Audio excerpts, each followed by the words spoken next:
आप लोग please safe रहो। अगर आपको लग रहा है कि आपको 1 साल से कोरोना नहीं हुआ है इसलिए आप कोई सुपर हीरो हो या आपकी इम्यूनिटी बहुत अच्छी है और आपको ऐसे कुछ नहीं होगा, तो आप गलत फहमी में हो। हम यंग लोगों को देख रहे हैं। I mean, we have a 35-year-old who's on the ventilator and we are not able to help people now. So we do not want, we really don't want any of you to be in that situation. So, sorry. I think ये जो emotional breakdown है हम doctors में अब सबको कोई ना कोई समय हो रहा है, because we've not been so helpless. Okay. So most importantly, please take care of yourself. Right now, COVID is everywhere around you. Okay. तो अगर आप घर से बाहर निकलो, maybe you're meeting your friends, maybe you're meeting your family. It does not matter. You have to be masked.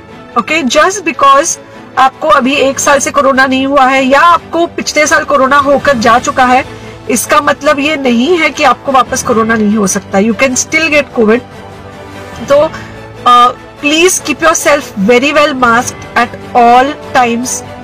अगर आप घर से बाहर निकल रहे हो तो घर के बाहर निकलो, मास्क होना चाहिए. मास्क सिर्फ इधर नहीं, मास्क पूरा नाक से पूरा यहाँ तक होना चाहिए. दूसरी बात, अगर आपको कुछ होता है, अगर आपको बुखार आता है या कुछ होता है, पैनिक मत होइए.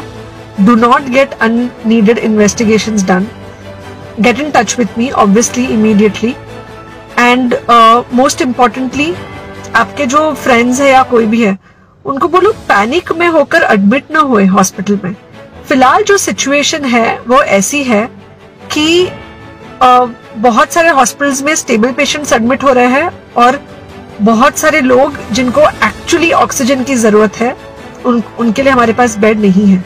इनफैक्ट हम लोग घर में लोगों को ऑक्सीजन देके मैनेज करने की कोशिश कर रहे हैं और ये हमने पहले कभी नहीं किया है कि हम इतने सारे लोगों के लिए बेड्स ढूंढ रहे हैं, इतने सारे लोगों को घर में मैनेज करने की कोशिश कर रहे हैं. So please leave beds for people who actually need it, who have pneumonia, who need oxygen and who will need to be under very close medical care.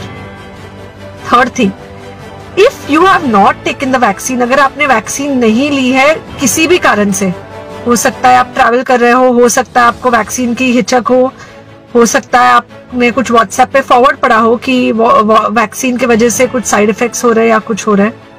It's untrue. Please take your vaccine.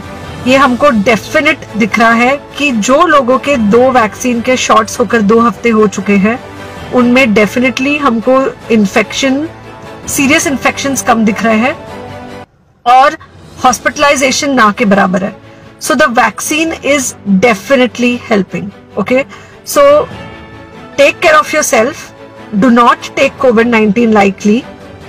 Please pray for the people in the hospital and please pray for the families and the caretakers of all these people in the hospital. उनको आपके प्रार्थना की बहुत जरूरत है और सबसे ज्यादा जरूरत है कि आप अपना ध्यान रखें.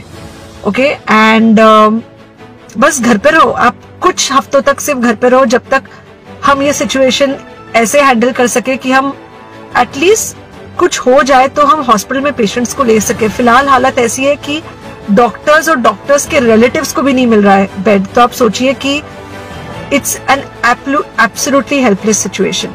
ओके, आई थिंक अगर हम सब इतना ध्यान रखेंगे we will definitely come through this second wave very well. Okay, and then we will have to work on not allowing a third wave. So third wave का हम बाद में सोचेंगे, वो तो नहीं आना चाहिए, पर जो ये सेकेंड वेव है इससे हमको कोई भी हालत में एकदम सेफली निकलना है. Okay, take care. I really love you.